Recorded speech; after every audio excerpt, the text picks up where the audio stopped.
Saudara 45 tokoh menggalang petisi menolak pemindahan dan pembangunan ibu kota negara karena menilai pemindahan ibu kota terlalu tergesa-gesa.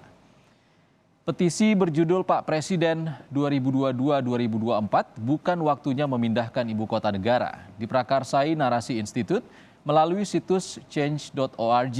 Salah satu inisiator Bushro Mukodas menganggap pemindahan ibu kota sangat tidak tepat karena tidak melibatkan suara masyarakat sipil. Apalagi pemindahan ibu kota di tengah pandemi COVID-19 juga bukanlah waktu yang tepat.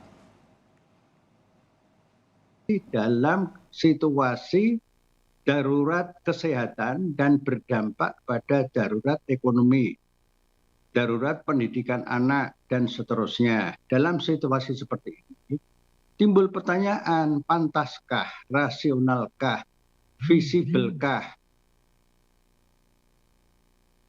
jika pemerintah memaksakan kehendaknya untuk program IKN tersebut dengan cara-cara yang cara-cara yang melanggar etika politik, melanggar demokrasi,